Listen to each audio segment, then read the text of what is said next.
নমস্কার, আমার নাম মৈনাক দাস।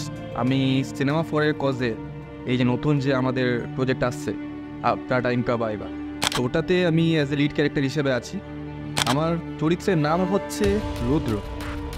তো রুদ্র একটা খুব সামাজিকভাবে একটা দ্বিধাগ্রস্ত একটা ছেলে, যে কিনা প্রচণ্ড পরিমাণে অবসাদে ভোগে, প্রচণ্ড পরিমাণে নিজের পরিবারকে বাঁচাতে চায়, সেটা আর্থিকভাবে হোক কি মানসিকভাবে হোক।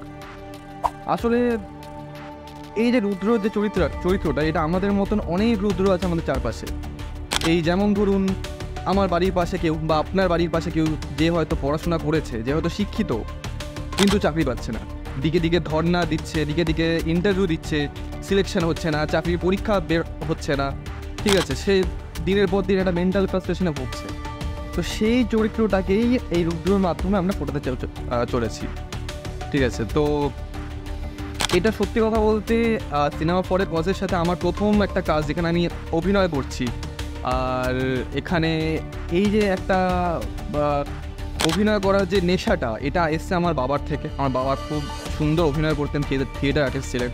তো ওনাকে দেখেই আমি আর কি একটা ইন্সপায়ার হয়েছিলাম ছোটোবেলা, তারপর থিয়েটার জয়েন করা, অনেক কিছু। তো এখানে আমি শুধুমাত্র অভিনয় নয়, এখানে আমি করছি হচ্ছে গ্রাফিক ডিজাইনিং করছি। ইভেন আমার এই গল্পটা স্ক্রিপ্ট রাইটিংটা, এটা আমার নিজের লেখা। তো এত বড় এত কিছু আমাকে একটা অ্যাচিভমেন্ট দিয়েছে অনেক, আশা করছি আগামী দিনেও দেবে। সেটার জন্য আমি অবশ্যই এই গোটা সিনেমা ফর কজে যে পুরো গোটা টিমটা, তাদেরকে আমি থ্যাঙ্কস জানাতে চাই। অ্যান্ড অবশ্যই আপনারাও দেখুন, সিনেমাটা ভালো হবে। আর অবশ্যই একটা মেসেজ আছে যে অন্ধবিশ্বাসে বিশ্বাস করবেন না, নিজের উপর বিশ্বাসটা রাখুন।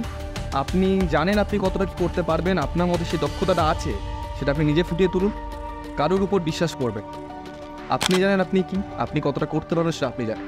কোনো বাবাজি নয়, কোনো ভণ্ড সাধু নয়। নিজের উপর বিশ্বাসটা রাখুন, কাজ করে যান, সফলতা একদিন আসবেই। ধন্যবাদ।